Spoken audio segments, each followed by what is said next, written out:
So the past 6 weeks have been freaking crazy. First of all, I moved, so this is all a mess. Sorry. I have my 4th Ivig tomorrow, and things have just been very rough.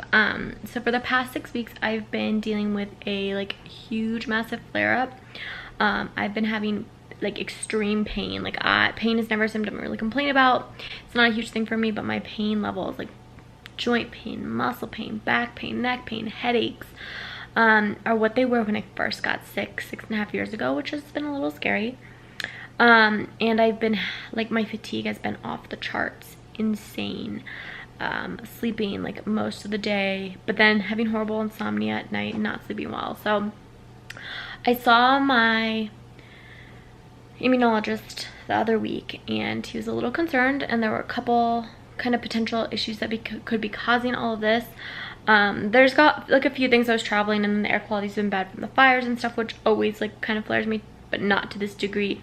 And so I think I said this in one of my previous videos, is that so my first infusion we did a certain brand of Ivig, and then my second infusion we had to switch it, and so my second and third infusion were a different brand of Ivig, just because of insurance and stuff. And so he's concerned I could potentially be reacting to that brand, because every brand has different, a different formula, so it's different fillers or additives or stabilizers.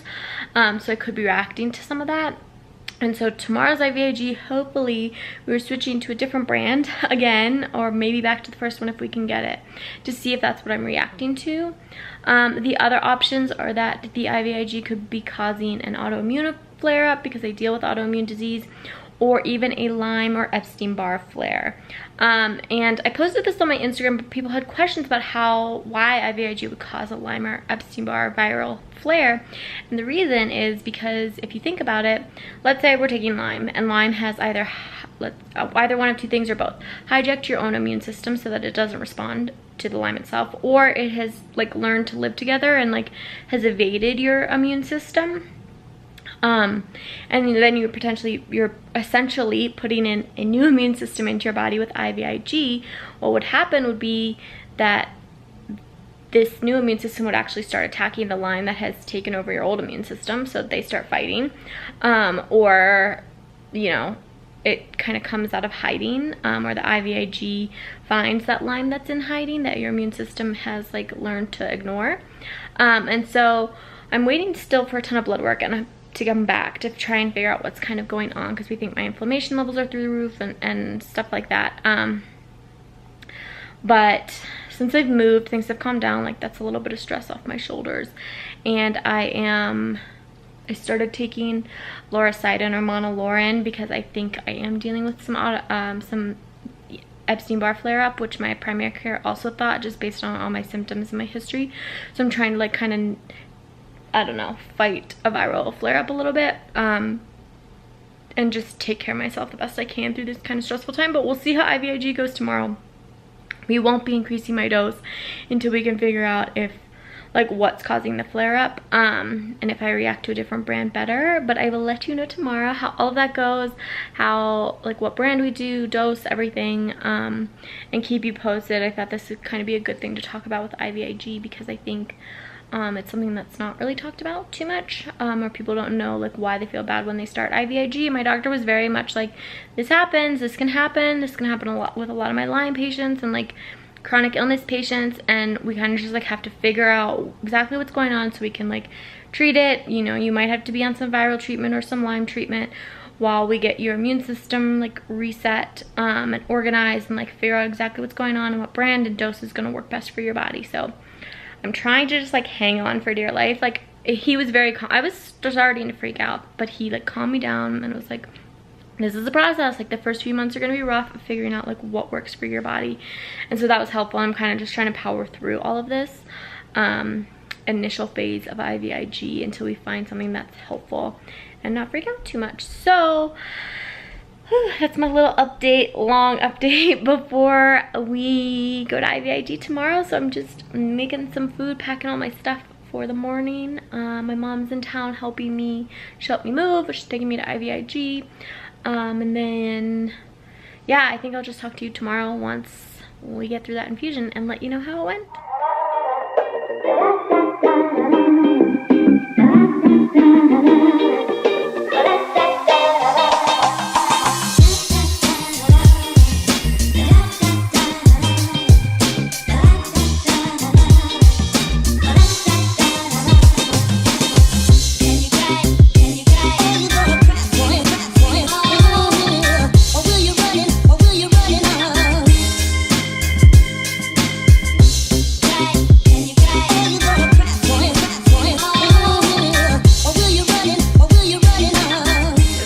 From my 4th Ivig, and we were able to switch the brand today, so I did a new brand.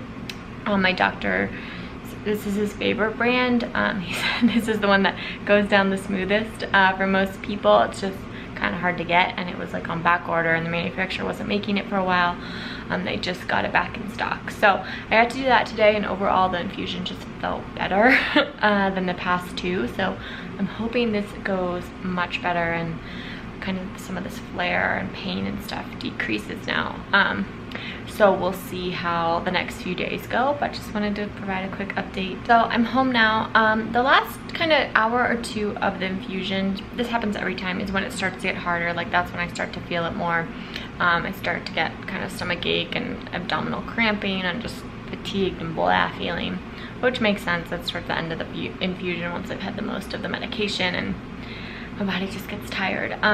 So yeah, I'm just gonna, home, gonna rest, drink lots of foods, do my usual fluids, salty snacks, rest, heating pad, chill out for the rest of the night. Just take it easy, and I'll catch up with you all soon.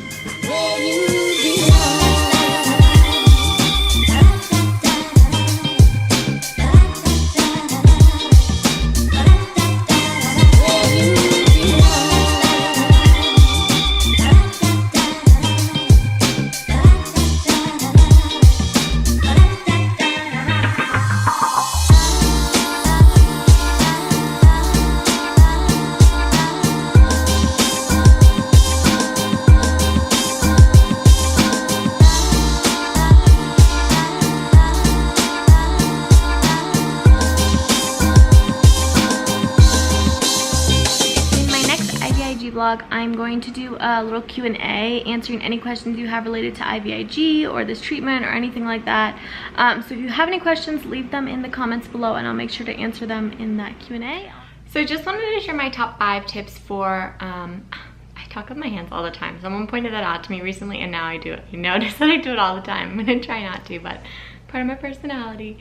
So I'm gonna share my top 5 tips for Ivig, like the top 5 things that seem to help me with the side effects and the after effects and just dealing with the whole shebang of going through an intense treatment like that. My first tip is fluids. Lots and lots of fluids. So I have a port, which is great because I'm able to do IV fluids the day before and after.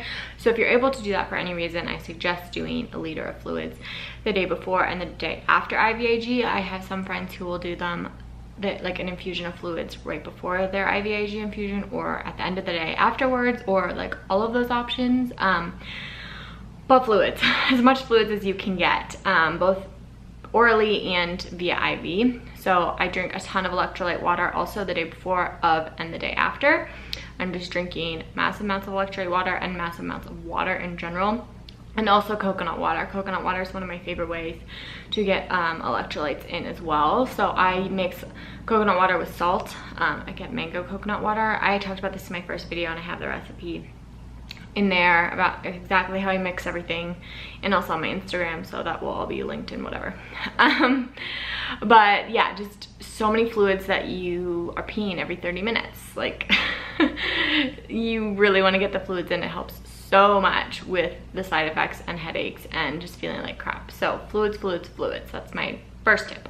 My second tip is that I take an H1 and H2 blocker the entire week of Ivig. So I take levocetirizine and famotidine, which is basically Zyrtec and Zantac.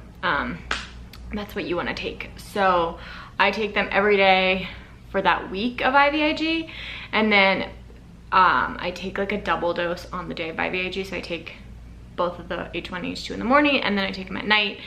before I go to bed, and then I'll take another dose like in the middle of the infusion if I'm feeling really crappy. I know some people will take like 4 or 5 times that amount in that day.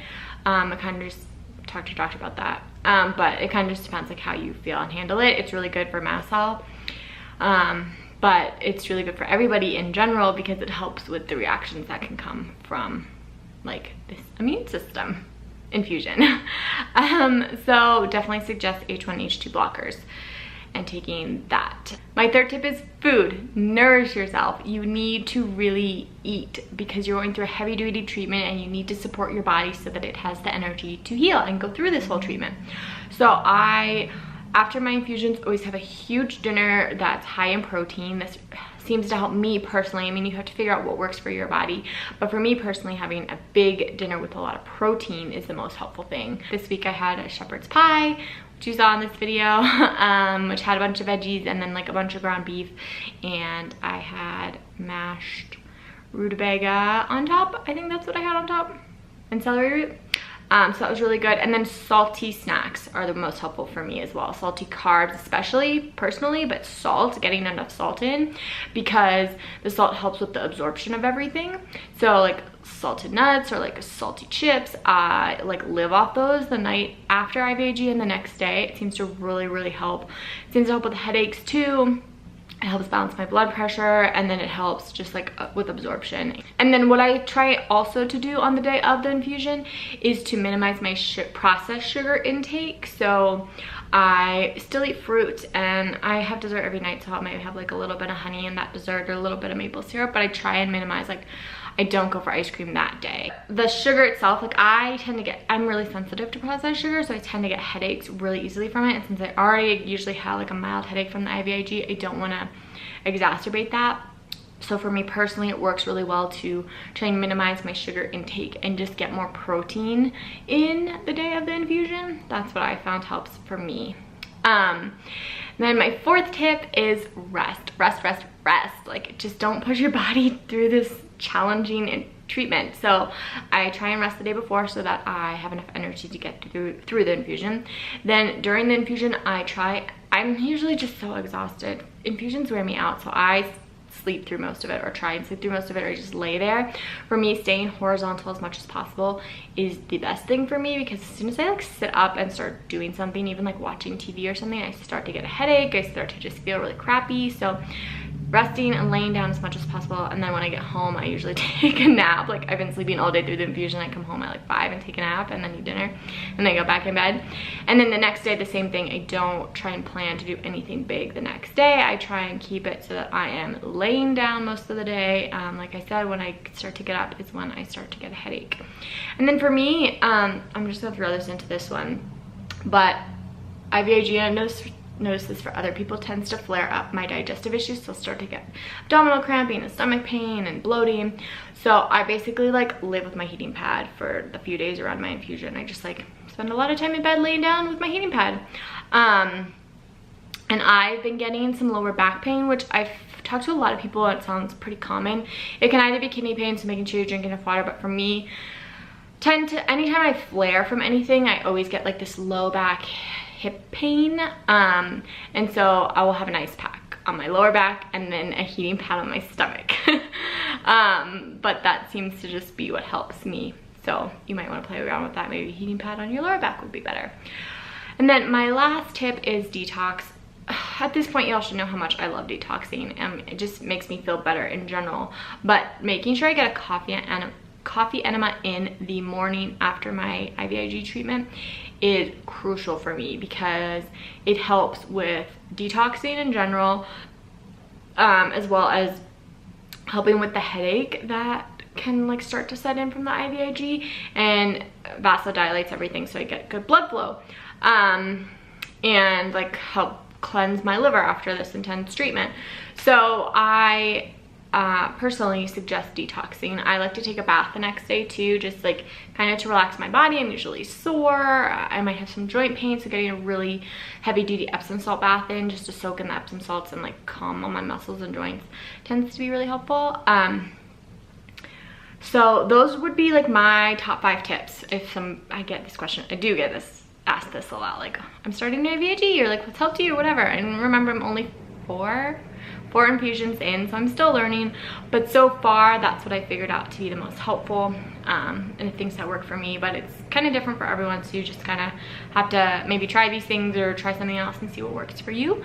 But I hope these were helpful. And that's just gonna be my video. So I'm planning to still like record my journey with Ivig. People seem to enjoy that and want to learn more, so I'll keep doing that. Don't forget to give this video a thumbs up and subscribe. It helps support my channel. Leave any comments and love, because I always appreciate that. And I will see you all next time.